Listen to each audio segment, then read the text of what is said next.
Hello friends, कैसे हो आप सभी फ्रेंड्स। आज की क्लास में हम ओल्ड एज लेडीज़ के अकॉर्डिंग ब्लाउज़ की कटिंग करेंगे।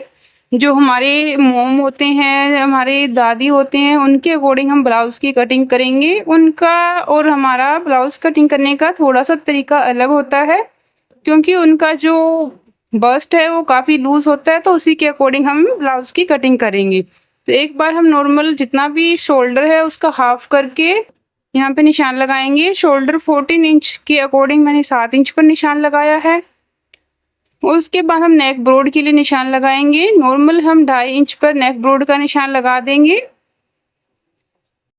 उसके बाद हम यहाँ से शोल्डर का डाउन करेंगे। शोल्डर हम सभी ब्लाउजेस के लिए 1 इंच डाउन करेंगे। उसके बाद जहाँ से हमने नेक का ब्रॉड लिया था उस निशान के साथ इसको मिला देंगे। उसके बाद हमें आर्म होल का राउंड लगाना है।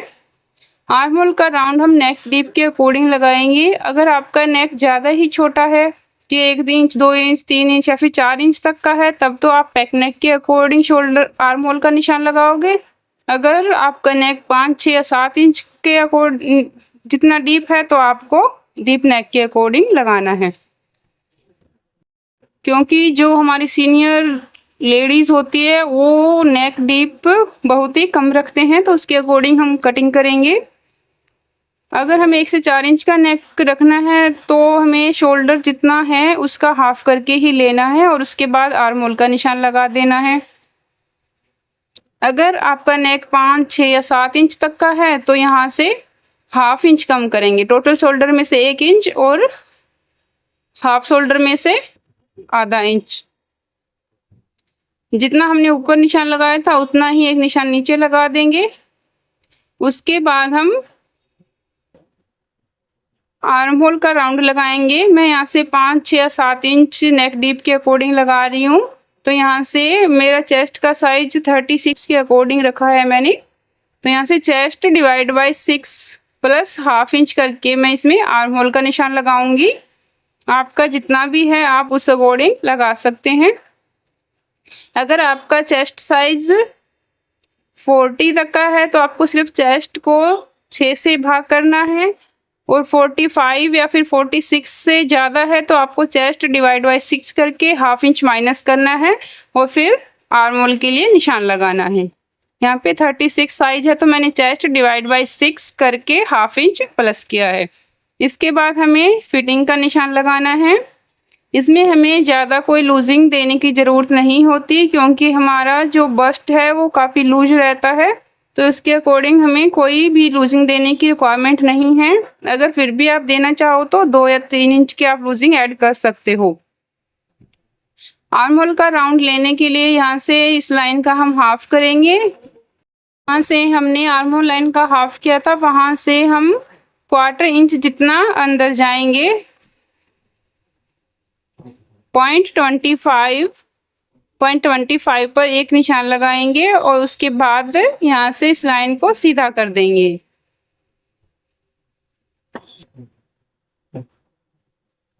यहाँ से इस लाइन को सीधा करने के बाद आर्म होल के लिए राउंड लगा देंगे।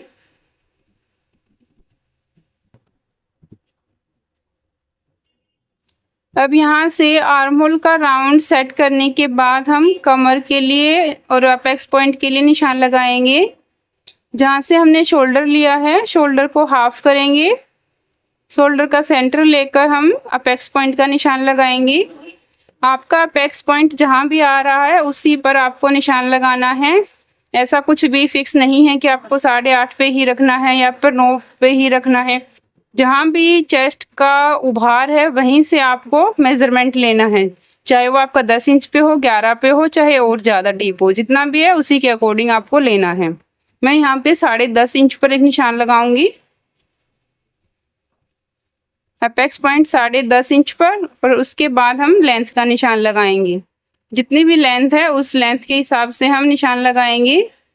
यहाँ हमारी लेंथ 15 इंच की रेडी लेंथ है तो 16 इंच पर एक निशान लगा लेंगे, क्योंकि हाफ इंच ऊपर और हाफ इंच नीचे सिलाई में जाएगा। अगर आप नीचे की साइड फोल्ड करके तुरपाई करना चाहते हैं तो यहाँ से 1.5 या 2 इंच प्लस करके निशान लगाएं। इस निशान को सीधा कर लेंगे। सीधा करने के बाद हम कमर के लिए निशान लगाएंगे। उससे पहले हम यहाँ से अपेक्स पॉइंट के लिए निशान लगाएंगे। अपेक्स टू अपेक्स जितनी भी हमारी चेस्ट है उसका 10वां भाग करके यहाँ पे निशान लगा देंगे। मेरी चेस्ट 36 है तो यहाँ से 3.6 इंच पर एक अपेक्स टू अपेक्स निशान लगाएंगे और उसके बाद जहाँ कमर वाली लाइन है वहाँ पे 1/2 इंच जितना कम करके निशान लगाएंगे। अब हम कमर पे फिटिंग का निशान लगाएंगे। सबसे पहले जितना भी हमारा कमर है उसका 4th पार्ट करके एक निशान लगाएंगे और उसके बाद डाट का निशान और उसके बाद सिलाई मार्जिन के लिए निशान लगाएंगे। लेकिन अब हमें यहाँ देखना है कि हमारी डाट कितने इंच की डलेगी। नॉर्मली जो हम डाट का फॉर्मूला यूज़ करते हैं वो फॉर्मूला अगर हमारी बस्ट काफ़ी लूज है तो वो फॉर्मूला हम अप्लाई नहीं कर सकते हैं, क्योंकि उसमें हमारी डाट काफ़ी ज़्यादा बड़ी हो जाती है जो कि हमारी हैवी बस्ट के अकॉर्डिंग रहती है। अगर आपकी बस्ट ज़्यादा लूज नहीं है, नॉर्मल बस्ट है, तो ये फॉर्मूला आप यूज़ कर सकते हो। अगर आपकी बस्ट साइज 28 से 32 है तो आप 2 इंच की डाट डालेंगे, 33 से 36 है तो 2.5 की, और 37 से 44 है तो 3 इंच की, और 45 से प्लस है तो 3.5 इंच की डाट डालेंगे। ये आपको तब करना है जब आपकी बस्ट लूज नहीं हो। अगर आपकी बस्ट लूज है तो आपको ये फॉर्मूला अप्लाई नहीं करना है। उसके लिए आपको सिंपल सा एक फॉर्मूला यूज़ करना है। आपका जितना भी फुल बस्ट है, जहाँ से भी आपने राउंड लिया है, जहाँ से भी आपका उभरा हुआ भाग है उसी का मेजरमेंट लेना है। फुल बस्ट माइनस कमर, जितनी भी आपकी कमर है। 36 हमारा फुल बस्ट है और कमर हमारी 30 है, तो यहाँ से माइनस करने के बाद 6 इंच मिला। 6 इंच में से 2 इंच की डाट हम बैक वाले पार्ट में डाल लेंगे, तो हमारे पास बचेगा 4 इंच। 4 इंच के अकॉर्डिंग हम 2 डाट डाल लेंगे। दो डाट हमारी 2-2 इंच की हो जाएगी। एक साइड 2 इंच की डाट और दूसरी साइड भी 2 इंच की डाट। लेकिन हम 4 डाट वाला ब्लाउज बना रहे हैं तो इसमें हम 1/2 इंच साइड डाट भी डालते हैं, तो इसमें 1/2 इंच कम करके हम 1.5 इंच की डाट डाल लेंगे। 1.5 यहाँ से कमर पे निशान लगाएंगे। कमर के लिए पहले हमने कमर का 4th पार्ट करके निशान लगाया है, उसके बाद 1.5 इंच डाट के लिए प्लस करेंगे और 2 इंच सिलाई का मार्जिन ऐड करेंगे। ऐसे ही हम ऊपर की साइड 2 या 2.5 इंच सिलाई का मार्जिन ऐड कर लेंगे। उसके बाद इन निशान को सीधा मिला देंगे।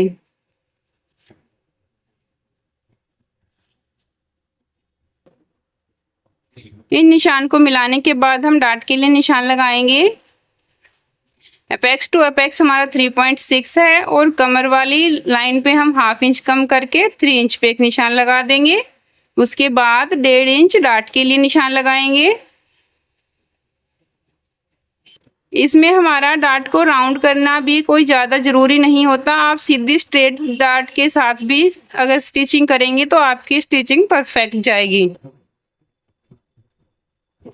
अपेक्स टू अपेक्स वाली जो लाइन थी उसको हम सीधा मिला देंगे। उसके बाद हम साइड वाली डाट डालेंगे। इस लाइन से 2 इंच नीचे आएंगे और 1/2 इंच की एक डाट डालेंगे यहाँ पे। इस निशान को अपेक्स पॉइंट वाले निशान के साथ सीधा मिलाएंगे। इस निशान को मिलाने के बाद हम फ्रंट वाली डाट डालेंगे। फ्रंट की डाट भी हम 1/2 इंच की ही डालेंगे। हमें आर्म होल वाली डाट डालनी है। आर्म होल की डाट हमारी जो कमर की डाट है उसकी हाफ करके लगाते हैं। कमर वाली डाट हमारी 1.5 इंच की है तो यहाँ से हम 1.25 इंच की एक डाट लगाएंगे। नेक वाली साइड से इंची टेप को खिसकाते हुए लेकर जाएंगे। जहाँ भी आपका 1.25 इंच सेट होगा वहाँ पे एक डाट का निशान लगा देंगे। यहाँ से डाट का निशान लगाने के बाद हमें इस पॉइंट को अपेक्स पॉइंट के साथ मिला देना है। उसके बाद हमें 1.25 इंच की ही डाट डालनी है। 1.25 इंच की डाट डालने के लिए हमें 1.25 इंच का हाफ करके इंची टेप को सेट कर लेना है। जहाँ भी हमारा इंची टेप पर 1.25 इंच आ रहा है वहाँ से इसको हाफ करेंगे। आगे वाला पार्ट यहाँ से ठीक से मुड़ नहीं पा रहा है तो मैं यहाँ से इसको फोल्ड करके 1.25 इंच का हाफ करूँगी। जहाँ भी हमारा पौना इंच का हाफ आएगा वहाँ से एक निशान लगा देंगे। उसके बाद हम सिलाई का हाफ इंच छोड़कर अंदर की तरफ से 1.5 इंच मेज़र करेंगे, सॉरी पौना इंच मेज़र करेंगे। जहाँ भी पौना इंच आएगा उसके हिसाब से निशान लगा देंगे। वेस्ट डाट हमारी 1.5 इंच की थी, तो यहाँ से हम साइड वाले डाट के लिए 1.5 इंच का स्पेस छोड़ेंगे।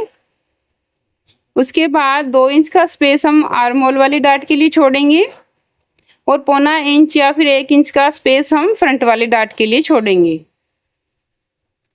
उसके बाद हम यहाँ पे इन डाट को आपस में मिलाकर सेट कर देंगे। हाफ इंच की डाट हम फ्रंट वाली डाट लगाएंगे।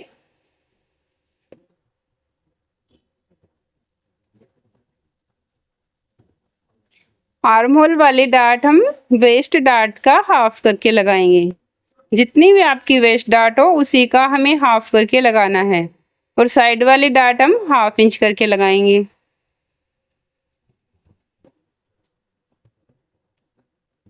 ये डाट हमारी लग चुकी है और जो मेन डाट है वेस्ट डाट उसको भी हमें हाफ इंच नीचे ही रखना होता है। अपेक्स पॉइंट से हाफ इंच नीचे करके रखेंगे। अब यहाँ से हम दोनों डाट को बराबर सेट कर लेंगे। जितना भी हमारा एक्स्ट्रा आ रहा है उस पे एक निशान लगाएंगे और इस निशान को सीधा मिला देंगे। सीधा मिलाने के बाद ये हमारा एक्स्ट्रा फैब्रिक है, इसको हम कटिंग के टाइम पे कट कर देंगे और डाट के अंदर हाफ इंच का सिलाई मार्जिन रखेंगे और जो एक्स्ट्रा फैब्रिक है उसको भी हम कट कर देंगे। इस तरीके से हमारा फ्रंट पार्ट कट हो जाएगा और जो हमारी हमने और डाट डाली है उनको भी हम बराबर सेट करेंगे। अगर हमारी डाट कम या ज़्यादा है तो ये डाट हमारी लगभग बराबर है, क्योंकि ये डाट हमारी काफ़ी छोटी है तो ये हमारी बराबर है।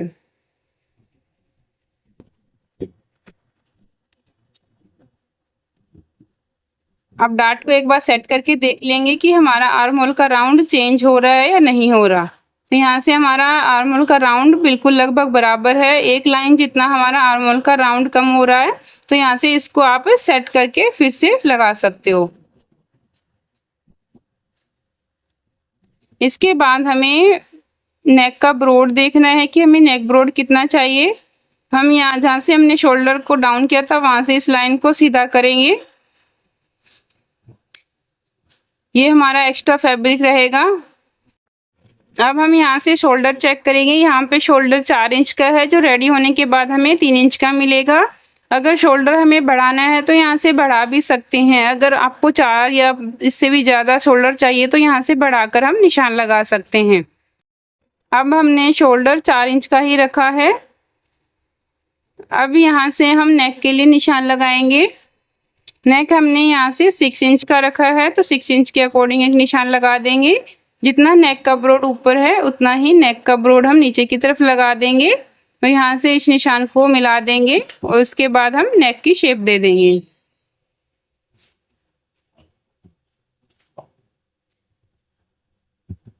ये हमारा फ्रंट पार्ट कट चुका है। ऊपर वाला फैब्रिक हमारा एक्स्ट्रा फैब्रिक है, इसको हम जहाँ जहाँ निशान लगाया है उसके अकॉर्डिंग हम कट कर देंगे।